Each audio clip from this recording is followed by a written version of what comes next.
यदा यदा हि धर्मस्य ग्लानिर्भवति भारत अभ्युत्थानम् अधर्मस्य तदात्मानं सृजाम्यहम् परित्राणाय साधूनां विनाशाय च दुष्कृतम् धर्म संस्थापनार्थाय संभवामि युगे युगे संभवामि युगे युगे।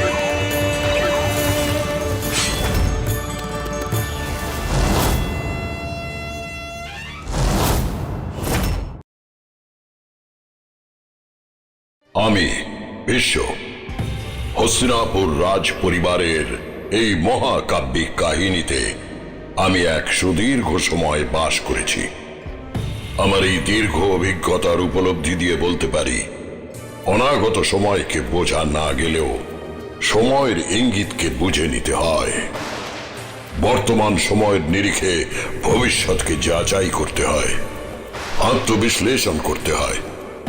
অন্তর্দৃষ্টি দ্বারা আগত সময়ের গতি প্রকৃতি অনুমান করতে হয়। প্রতিশোধের নেশায় উন্মত্ত দুর্যোধন তাই আগত সময়কে চিনতে ব্যর্থ হয়েছিল।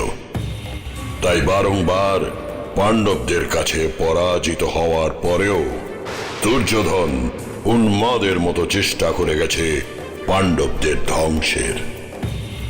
আর ওই গান্ধার নন্দন শকুনি তার নিজস্ব উদ্দেশ্য সিদ্ধির জন্য দুর্যোধনকে পরিচালিত করে গেছে ধ্বংসের রাস্তায়। হায় রে দুর্যোধন, গন্ধর্বদের কাছে পরাজিত হওয়ার পরেও নির্বোধের মতো ছুটে চলেছে আরো বড় পরাজয়ের লক্ষ্যে। সময়কে বুঝবার সময় যে সেদিন সত্যি দুর্যোধনের ছিল না।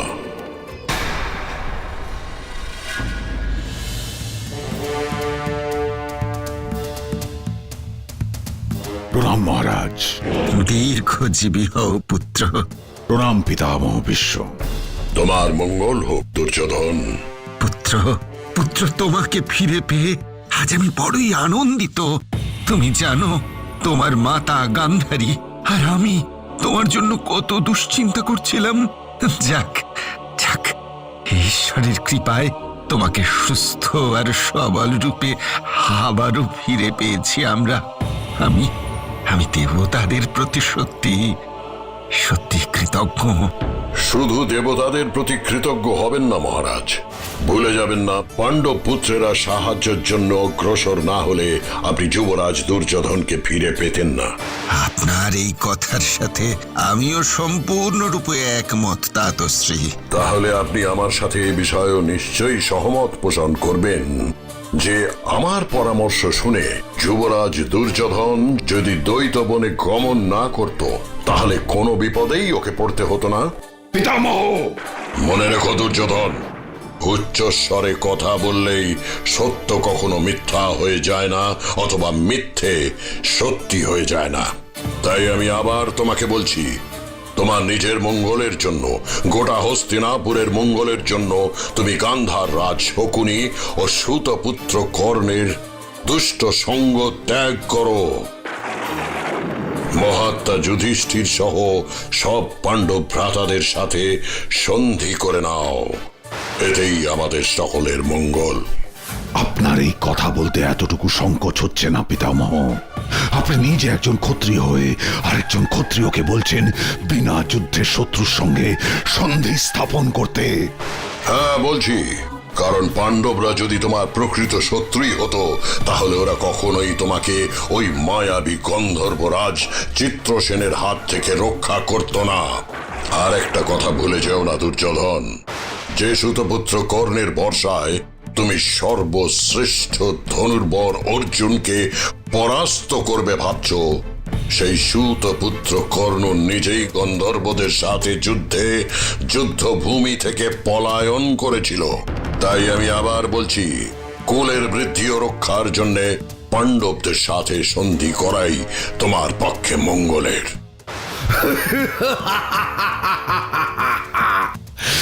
পিতামহ, আপনি আমাকে হাসালেন। বয়স বৃদ্ধির সাথে সাথে আপনার বোধ শক্তিও মনে হয় কমে যাচ্ছে। তুমি কাকে কি বলছো পুত্র? তুমি ভুলে যেও না যে উনি গঙ্গা পুত্র ভীষ্ম, তোমাদের পিতামহ, আমার ধাতশ্রী। ভুলে যায়নি পিতা, আর তাই পিতামহের বোধ শক্তির এমন অধঃপতন দেখে আমার হাসি পাচ্ছে। তাই আপনাদের দুজনকে আমি আবার একটা কথা পরিষ্কার করে বলে দিচ্ছি, ওই পাণ্ডবদের ধ্বংস না দেখা অবধি আমি শান্তি পাব না। তাই আপনারা যদি সত্যি আমার মঙ্গল চান, আমাকে সুখী দেখতে চান, তাহলে পাণ্ডবদের কি করে ধ্বংস করা যায় সে চিন্তা করুন। ধাতশ্রী, আমার পুত্রকে আপনি ক্ষমা করে দিন। ও বড় অবুঝ, ও জানে না ও কাকে কি বলছে। মহারাজ, শুধু কি দুর্যোধনই অবুঝ? আপনি কি বলতে চান? সোনার মতো মন যদি আপনার থাকতো, তাহলে এই প্রশ্ন আপনাকে করতে হতো না মহারাজ। এবার আমাকে বিদায় দিন।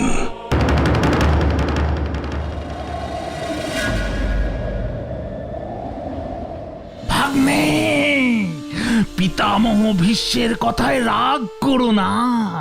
কত লোকেই তো কত কথা বলবে, সব কথা কি আর এমন ভাবে মনে রাখতে হয় ভাগ্নে? পিতামহের কথায় আমার কোনো দুঃখ হয়নি মামা। আমি শুধু ভাবি কাদের আমরা আমাদের রাজত্বে আশ্রয় দিয়েছি। এরা সবাই অকৃতজ্ঞ, আমাদের আশ্রয় থাকবে আর পাণ্ডবদের গুণগান করবে। যার যা ইচ্ছে তাকে তাই করতে দাও ভাগ্নে। এত উত্তেজিত কেন হচ্ছ ভাগ্নে? উত্তেজিত হয়েও না, বরং মাথা ঠান্ডা করে ভাবো বর্তমান সময়ে কোন কার্য এখনো অবশিষ্ট আছে। কি করলে তোমার যশ, প্রতিপত্তি, বৈভব, খ্যাতি আরো আরো অনেক গুণ বৃদ্ধি পাবে। এই বিষয়ে আমি কিছু বলতে চাই মামা। বলো বলো বলো, চুপ করে আছো কেন অঙ্গরাজ? এমন কিছু বলো যাতে আমার ভাগ্নের মন প্রফুল্ল হয়ে ওঠে।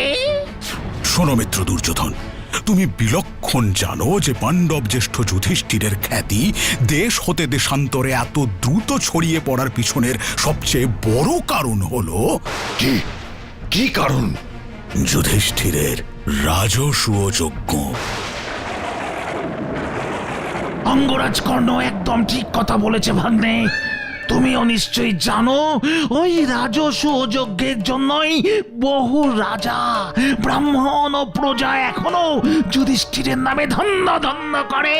আর তা শুনে আমার সারা শরীরে মনে আগুন জ্বলে ওঠে। তো আমারও জ্বলে ওঠে মামা, আমারও। ভুলে যেও না মিত্র, যুধিষ্ঠিরের রাজসূয় যজ্ঞের কথা মনে পড়লে আমার সারা শরীরেও ক্রোধের আগুন জ্বলে ওঠে। আর এই আগুন নেভানোর পথ একটাই। বলো বলো, কি সেই পথ? তাড়াতাড়ি বলো অঙ্গরাজ। রাজসূয় মহাযজ্ঞ। আমি চাই যুধিষ্ঠিরের মতন তুমিও মহা ধুমধামের সাথে রাজসূয় যজ্ঞ সম্পন্ন করো। বাহ বাহ বাহ! এ তো তুমি বড়ই উত্তম প্রস্তাব দিয়েছ অঙ্গরাজ। ভাগ্নে, আর বিলম্ব করো না, রাজসূয় যজ্ঞের প্রস্তুতি শুরু করে দাও।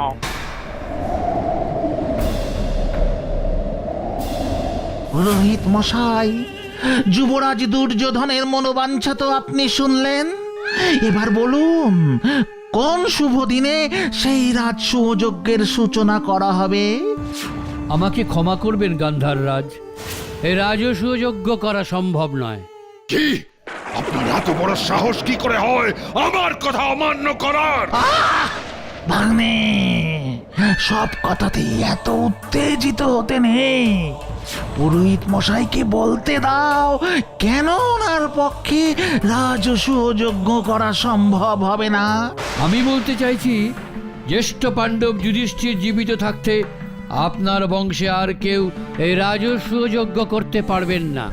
কারণ বংশের কেউ একজন এই যজ্ঞ সম্পন্ন করলে তার জীবিত থাকা অবস্থায় অন্য কেউ এই যজ্ঞ আর করতে পারেন না। করলে বড় বিপদের আশঙ্কা থাকে। তাছাড়া আরও একটা কারণ আছে। আর কি কারণ আছে পুরোহিত মশাই?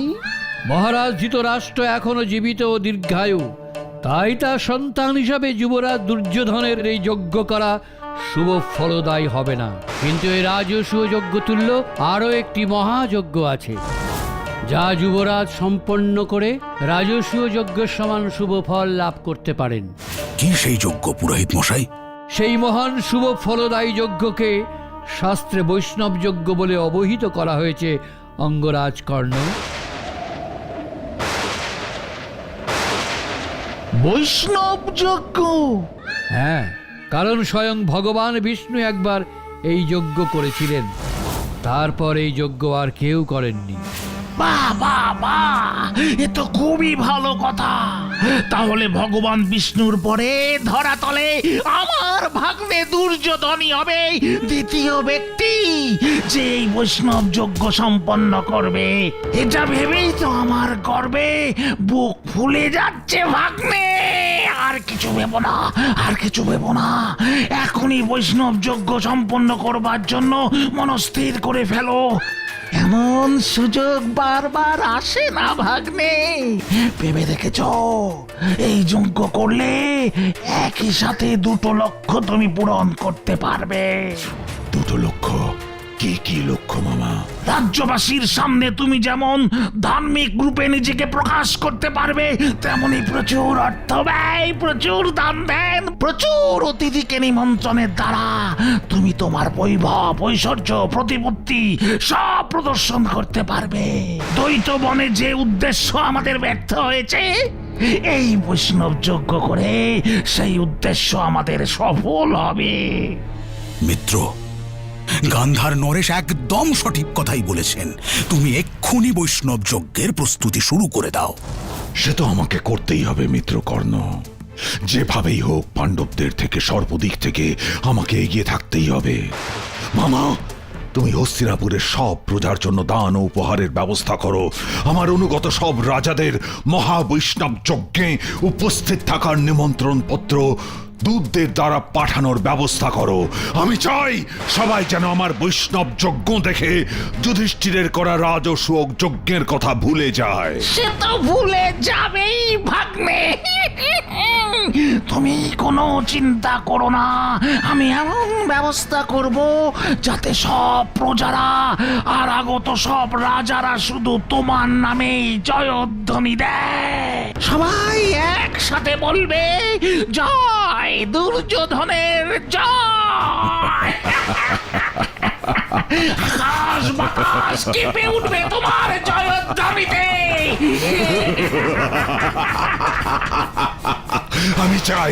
আমি চাই আমার এই জয়ধ্বনি শুনে পাণ্ডবরা যেন নিজেদের আরো আরো অসহায় ও ক্ষুদ্র মনে করে।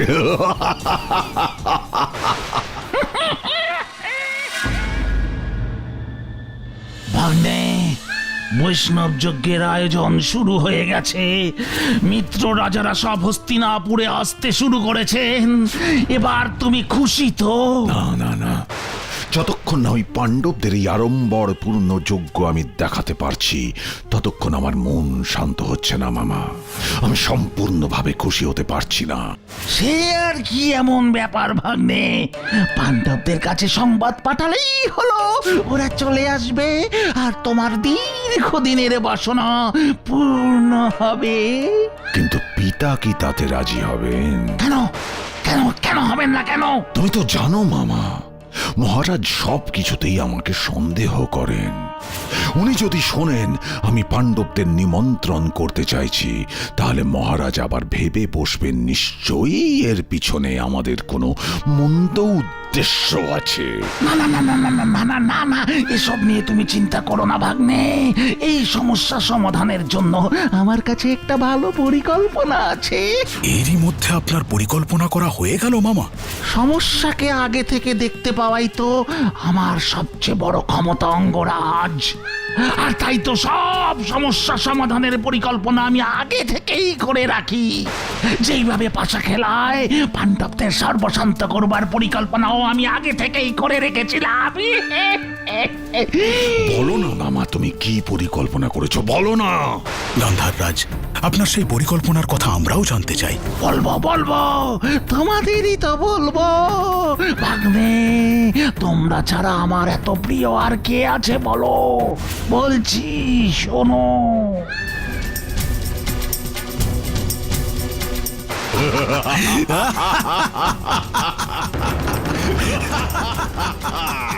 সত্যি মামা, তোমার বুদ্ধির কোনো তুলনা নেই।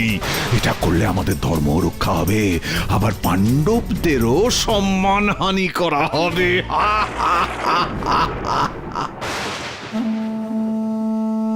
প্রণাম হস্তিনাপুর নরেশ ধৃতরাষ্ট্র। আসুন আসুন গান্ধার নরেশ শকুনি, বলুন কি সংবাদ?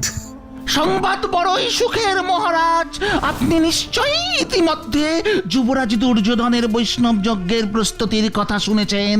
অবশ্যই শুনেছি গান্ধার নরেশ, এবং এই মহাযজ্ঞের কথা শুনে আমি বড়ই প্রসন্ন হয়েছি। আর সেই বিষয়ে আমি আপনার সাথে একটা কথা বলতে এসেছি। হ্যাঁ, বলুন বলুন গান্ধার রাজ, আপনি নির্দ্বিধায় বলুন। আমি না, এই বিষয়ে আপনার সাথে কথা বলতে বৈষ্ণব যজ্ঞের প্রধান পুরোহিত মশাই স্বয়ং এসেছেন। প্রণাম মহারাজ। আপনি কি বলতে চান আমাকে বলুন পুরোহিত মশাই। দেখুন মহারাজ, রাজস্ব যজ্ঞের মতন বৈষ্ণব যজ্ঞের কুলের সব আত্মীয় স্বজনকে নিমন্ত্রণ করাই বিধেয়। শাস্ত্রেও তাই লেখা আছে।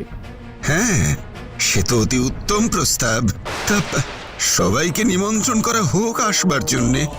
সেক্ষেত্রে মহারাজ, আমাদের পাণ্ডবদেরকেও নিমন্ত্রণ করতে হবে। এ বিষয়ে আপনার কোনো আপত্তি নেই তো? না না না না, আমার স্নেহের পাণ্ডব পুত্ররা আমার প্রিয় পুত্র দুর্যোধনের বৈষ্ণব যজ্ঞে আসবে, এ তো পরম আনন্দের বিষয়। গান্ধার নরেশ, আপনি এক্ষুনি দৈত্যবনে দূত পাঠিয়ে প্রিয় পাণ্ডবদের নিমন্ত্রণের বার্তা পাঠানোর ব্যবস্থা করুন। যথাজ্ঞা মহারাজ। পুরোহিত মশাই, মহারাজকে আপনি আরো কিছু বলতে চান? হ্যাঁ গান্ধার নরেশ, আপনি ঠিক কি বলতে চান তা বিনা সংকোচে বলুন পুরোহিত মশাই। মহারাজ, বৈষ্ণব যজ্ঞের প্রস্তুতির যাবতীয় কার্য শেষ হয়েছে। এবার যদি আপনি দয়া করে অনুমতি দেন তো আমরা যজ্ঞ শুরু করতে পারি। আমি অনুমতি দিলাম। আপনারা বৈষ্ণব যজ্ঞ যত শীঘ্র সম্ভব শুরু করুন। ধন্যবাদ মহারাজ। জয় হস্তিনাপুর নরেশ ধৃতরাষ্ট্রের জয়।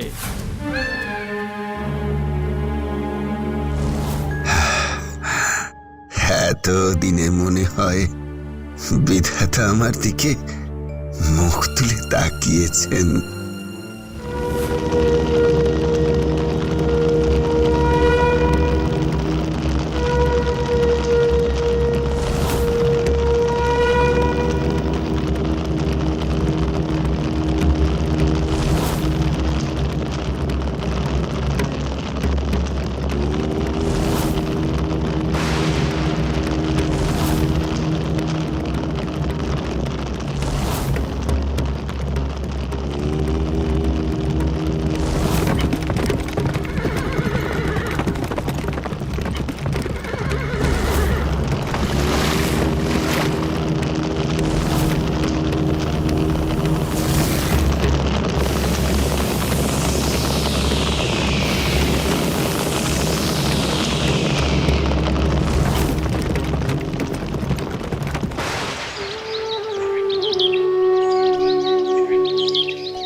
প্রণাম ধর্মরাজ যুধিষ্ঠির।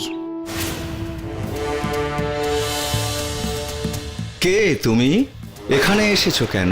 হস্তিনাপুর মহারাজ ধৃতরাষ্ট্র আমাকে আপনার কাছে পাঠিয়েছেন ধর্মরাজ। কি উদ্দেশ্য? ধর্মরাজ যুধিষ্ঠির, হস্তিনাপুর যুবরাজ দুর্যোধন বৈষ্ণব যজ্ঞ করছেন। সেই যজ্ঞে আপনাদের সবাইকে নিমন্ত্রণ করবার জন্য মহারাজ ধৃতরাষ্ট্র আমাকে পাঠিয়েছেন। এ তো বড় শুভ সমাচার, কিন্তু এখন তো ভ্রাতা দুর্যোধনের বৈষ্ণব যজ্ঞে আমরা উপস্থিত থাকতে পারবো না, কারণ বনবাস ও অজ্ঞাতবাসের 13 বৎসর আমাদের এখনো অতিক্রান্ত হয়নি। অতিক্রান্ত হবার পর আমরা ভ্রাতা দুর্যোধন ও মহারাজ ধৃতরাষ্ট্রের সাথে দেখা করতে যাব। যথাজ্ঞা ধর্মরাজ। না না না না না না, আমি আবার হেরে গেলাম কর্ণ, আবার হেরে গেলাম। এত বড় আড়ম্বর পূর্ণ বৈষ্ণব যজ্ঞের আসল উদ্দেশ্য আমার ব্যর্থ হলো। শুধু তাই নয়, এত দান উপহার আপ্যায়ন এত কিছু করার পরও আমারই অনেক প্রজারা কি বলছে জানো জানো তুমি?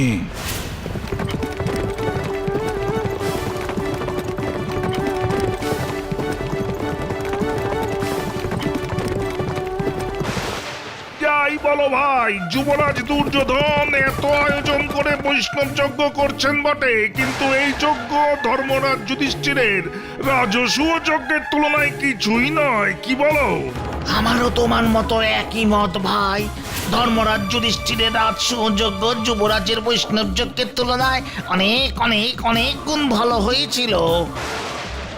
এই তীব্র অপমানের জ্বালা আমার বুক থেকে যে কোনোদিনই যাবে না মিত্র। যাবে যাবে, সেই দিন যাবে যুবরাজ, যেই দিন তুমি সব পাণ্ডবদের বিনষ্ট করে রাজসূয় যজ্ঞ সম্পন্ন করবে। পাণ্ডবদের বিনষ্টের বিষয়ে তুমি আমার আরো একটা কথা ভালো করে শোনো মিত্র। আমি সুতপুত্র কর্ণ আজ প্রতিজ্ঞা করছি, যতদিন না আমি যুদ্ধে আমার চিরশত্রু অর্জুনকে পরাজিত করে নিহত করব, ততদিন আমি পা ধোব না, মাংস খাব না, কারো কোনো সেবা নেব না। শুধু তাই নয়, কেউ আমার কাছে কিছু চাইলে আমি তাকে তা না দিয়ে ফেরাবো না। অঙ্গরাজ কর্ণ, তোমার এই প্রতিজ্ঞা শুনে আমি আবার মনে বল ফিরে পেয়েছি। আমি এখন নিশ্চিত যে জয় আমারই হবে, ওই পাণ্ডবদের নয়। অর্জুন এবার মৃত্যুর জন্য প্রস্তুত হয়। যে শুভ কাজের উদ্দেশ্য অশুভ হয়, সেই শুভ কাজ যে কখনোই সময় হতে পারে না, এ বোধহয় সেদিনও ওই দুর্যোধনদের ছিল না। শুধুমাত্র পাণ্ডবদের ধ্বংসই যার জীবনের ব্রত, তার জীবনে কি কোনো প্রকার সাফল্য ধরা দিতে পারে? তাই মহা ধুমধাম করে এই বৈষ্ণব যজ্ঞ করবার পরেও দুর্যোধনের মনে পরাজয়ের গ্লানি এতটুকুও কমেনি। তাই হয়তো প্রিয় সখা কর্ণকে এমন অতিরঞ্জিত প্রতিজ্ঞা করে নিজেদের মনোবলকে জাগ্রত রাখবার ব্যর্থ চেষ্টা করতে হয়। For more updates, subscribe to our channel, click the show links and enjoy watching the videos.